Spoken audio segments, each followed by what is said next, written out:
কাঁথি সাংগঠনিক জেলা তৃণমূলে নবনিযুক্ত চেয়ারম্যান হয়েছেন এগরার বিধায়ক তরুণ কুমার মাইতি। এগরার কুদিতে সাংবাদিকদের মুখোমুখি হয়ে তিনি কি বললেন শোনাবো আপনাদের। কাঁথি সাংগঠনিক জেলা তৃণমূলে নবনিযুক্ত চেয়ারম্যান হয়েছেন এগরার বিধায়ক তরুণ কুমার মাইতি। বুধবার বিকেলে পূর্ব মেদিনীপুর জেলার এগরার কুদিতে তরুণ কুমার মাইতি সাংবাদিকদের মুখোমুখি হয়ে জানিয়েছেন, দলনেত্রী মমতা বন্দ্যোপাধ্যায় সহ সর্বভারতীয় তৃণমূল কংগ্রেসের সাধারণ সম্পাদক অভিষেক বন্দ্যোপাধ্যায়কে তিনি কৃতজ্ঞতা জানিয়েছেন।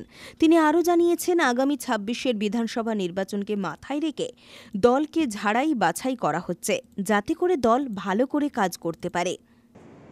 আমি আমাদের নেত্রী পশ্চিমবঙ্গের মুখ্যমন্ত্রী মাননীয় মমতা বন্দ্যোপাধ্যায়, আমাদের নেতা অভিষেক বন্দ্যোপাধ্যায় সাংসদ এবং সর্বভারতীয় সাধারণ সম্পাদক তৃণমূল কংগ্রেসের, তাদের প্রতি কৃতজ্ঞতা জ্ঞাপন করি যে দ্বিতীয়বারের জন্য আবার আস্থা রাখার জন্য।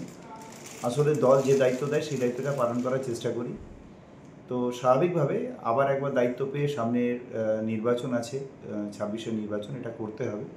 তো ভালো লাগছে এবং তাদেরকে আমি কৃতজ্ঞতা জানাচ্ছি আমাদের বেছে নেওয়ার জন্য। বলছি এগরা এবং এগরা 1-2 ব্লকের কোনো রদবদল হবে? দেখুন, ব্যাপারটা হচ্ছে আমাদের দলের রদবদলটা রুটিন মাফিক একটা রদবদল হয়। আপনারা সকলেই জানেন, গত ২১শে জুলাই আমাদের যে শহীদ দিবস হয়েছিল, সেই শহীদ দিবসে আমাদের নেতা অভিষেক বন্দ্যোপাধ্যায় পরিষ্কারভাবে ঘোষণা করেছিলেন পারফরমেন্সের ভিত্তিতে দলে একটা রিসাফল হবে। তো স্বাভাবিকভাবে সেইটাকে কাজে লাগিয়ে নির্বাচনের আগে দলটাকে ঝাড়াই বাছাই করে গুছিয়ে নেওয়ার চেষ্টা করা হচ্ছে, যাতে করে দলটা বা যারা নেতৃত্বরা থাকবেন তারা ভালো করে কাজ করতে পারেন এবং আমাদের যে টার্গেট দেওয়া হয়েছে মিনিমাম ২৫০-২৫০, সেইটাতে আমরা যাতে রিচ করতে পারি। তো সেই জন্যেই একটা রুটিন মাফিক পরিবর্তন হচ্ছে on the basis of the performance of the leaders. তার মানে এই নয় যাদেরকে সরানো হচ্ছে তাদের প্রতি অবিচার করা হচ্ছে বা তাদেরকে প্রতি কোনো অসম্মান প্রদর্শন করা হচ্ছে, তাদেরকে নতুন কোনো দায়িত্ব দেওয়া হচ্ছে, কিংবা তাদেরকে দলে অন্য কোনোভাবে অ্যাকোমোডেট করার চেষ্টা করা হচ্ছে।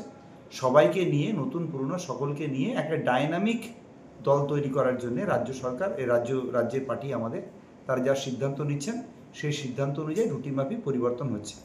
তো সেইটা দেখে মানে পরিবর্তন হচ্ছে মানে সবাই বদলে যাবেন বিষয়টা এরকম নয়। আপনারা দেখেছেন যে জেলা সভাপতি চেয়ারম্যানের ক্ষেত্রে অনেক জায়গাতে রিটেনও করা হয়েছে, রেখেও দেওয়া হয়েছে। তো স্বাভাবিকভাবে এটা একটা রুটিন মাফিক পদ্ধতি, দলকে সক্রিয় রাখা, দলকে ডাইনামিক রাখা, দলের রেজাল্ট আরও ভালো করা এবং মানুষের কাছে আরও বেশি করে পৌঁছানোর লক্ষ্যে দল তার নিয়ম মাফিক on the basis of the performance তারা দলটাকে সংগঠিত করছেন।